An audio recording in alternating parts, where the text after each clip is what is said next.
భారత్ కు పాకిస్తాన్ మళ్లీ భయపడింది. చెప్పాలంటే భారత్ ను పాకిస్తాన్ కాపీ కొడుతోంది. అంతేకాదు ప్రపంచం ముందు పరువు పోకుండా పాక్ చర్యలు చేపట్టింది. భారత్ మాదిరిగా త్వరలోనే విదేశాలకు పాక్ డెలిగేషన్ బృందం బయలుదేరనుంది. అమెరికా, బ్రిటన్, ఫ్రాన్స్ కు ఈ బృందాలు వెళ్లనున్నట్టు సమాచారం. బిలావల్ భుట్టో నేతృత్వంలో డెలిగేషన్ బృందం పర్యటించనుంది.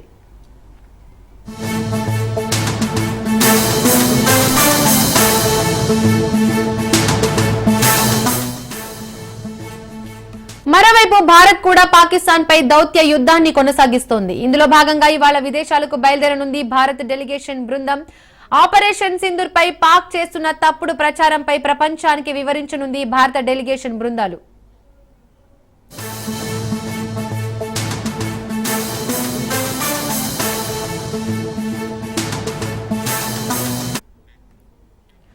అమెరికాకు శశి తరూర్ నేతృత్వంలో ఒక బృందం, తూర్పు ఐరోపా దేశాలకు బైజయంత్ పాండా బృందం, రష్యాకు కనిమోలి నేతృత్వంలోని బృందం, అగ్ని ఏసియాకు సంజయ్ ఝా టీం వెళ్లనుంది. అదేవిధంగా మిడిల్ ఈస్ట్ దేశాలకు రవిశంకర్ ప్రసాద్ బృందం, పశ్చిమాసియా దేశాలకు సుప్రియా సూలే టీం, ఇక ఆఫ్రికన్ దేశాలకు శ్రీకాంత్ షిండే బృందం బయలుదేరనుంది.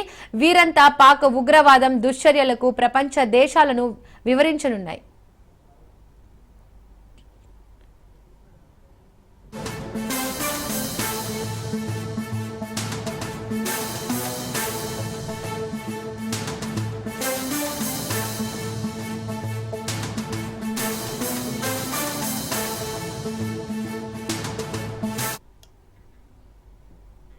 ఇక ఇదే అంశానికి సంబంధించి మరిన్ని అప్డేట్స్ మా ప్రతినిధి మహేందర్ లైవ్ ద్వారా అందిస్తారు. మహేందర్. ఎస్ దీపిక, పాకిస్తాన్ను అలాగే పాకిస్తాన్ ప్రభుత్వాన్ని, పాకిస్తాన్ ఆర్మీని తమ చెక్కు చేతుల్లో పెట్టుకున్నటువంటి ఉగ్రవాదులు భారతదేశంలోకి చొరబడి పహల్గామ్లో దాదాపు తమ ఉనికిని చాటుకున్నారు. దానికి ప్రతిదాడిగా భారత్ ఆపరేషన్ సింధూర్ పేరిట ఆ ఉగ్రదాడుల నేపథ్యంలో దాదాపు వాళ్ళ స్థావరాలపైన, వాళ్ళ మూలాలపైన కూడా దెబ్బ కొట్టింది. ఆ రకంగా ఆపరేషన్ సింధూర్ చాలా విజయవంతమైందని ప్రపంచానికి తెలియజేయడానికి భారతదేశం అఖిలపక్ష పార్టీలు అంటే అన్ని పార్టీలకు చెందినటువంటి ఎంపీలను మొత్తాన్ని ఒక బృందాలు 7 బృందాలను దాదాపు 10 రోజుల పాటు ప్రపంచవ్యాప్తంగా వివిధ దేశాలకు ప్రతినిధులుగా పంపించి అక్కడ భారతదేశం పూర్తిగా ఉగ్రవాదానికి వ్యతిరేకం, ఉగ్రవాదాలను వేరవేయడంలో భారత్ సఫలమైంది.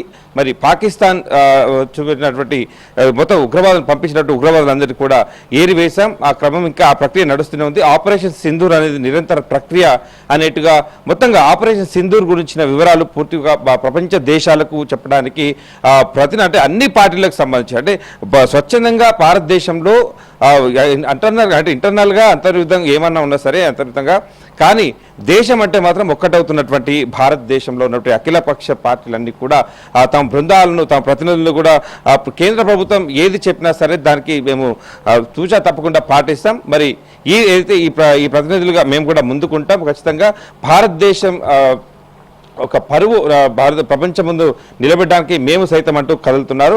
మరి ఈ బృందం అంతా కూడా దాదాపు ప్రపంచవ్యాప్తంగా దేశాల్లో పర్యటిస్తుంది. 7 బృందాలుగా ఇప్పటికైతే సిద్ధమయ్యారు.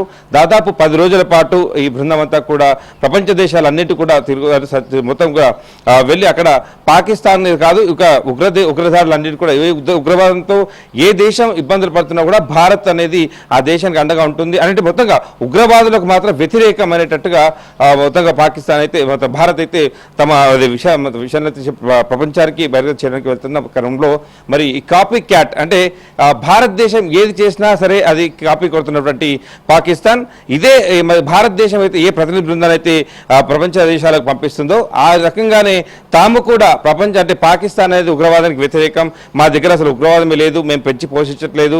మరి అయితే ఇప్పటివరకే భారత్ ఆపరేషన్ సింధూర్లో అయితే ఉగ్రవాదులు అర్థమయ్యారు, మరి అంతా కూడా పాకిస్తాన్లో చనిపోలేదు అనేటువంటి అంటే ఏదైనా సరే తాము మేకపోతు గాంభీర్యం ప్రదర్శించడానికి పదే ప్రయత్నం చేస్తూనే ఉంది.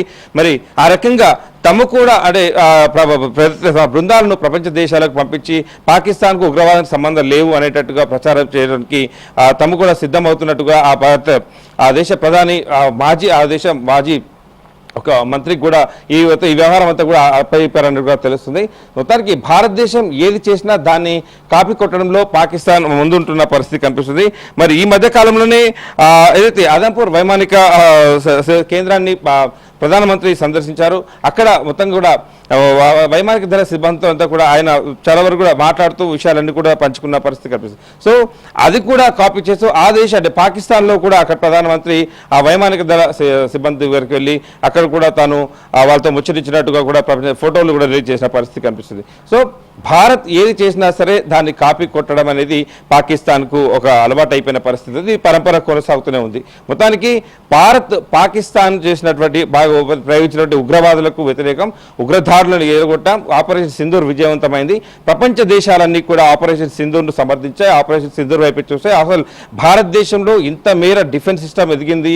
ఆ ఉగ్రమూలాలు కేవలం ఎక్కడ కూడా పాకిస్తాన్లో కావచ్చు, భారత్లో కావచ్చు, ఒక్క సామాన్య పౌరులకు ఇబ్బంది కలగకుండా కేవలం ఉగ్రవాదులను టార్గెట్ చేస్తాయి. అంత మేర యుద్ధ సామాగ్రి కలిగి ఉంది. అంత పెద్ద డిఫెన్స్ పెంపొందించింది. సో ఇదంతా కూడా ఆపరేషన్ సింధూర్ చాలా విజయవంతమైంది. ఉగ్రమూలాలను ఏరవేయడంలో నిరంతరం ఈ ప్రక్రియ కొనసాగుతూనే ఉంది. ఆపరేషన్ సింధూర్ అనేది నిరంతర ప్రక్రియ అనేది ప్రపంచ దేశాలకు చెప్పడానికి మాత్రం భారత్ తమ బృందాలను మాత్రం వివిధ దేశాలకు పంపిస్తుంది. అదే దారిలో పాకిస్తాన్ కూడా పంపేందుకు ప్రయత్నాలు చేస్తుంది. Deepika. Right, thank you Mahender.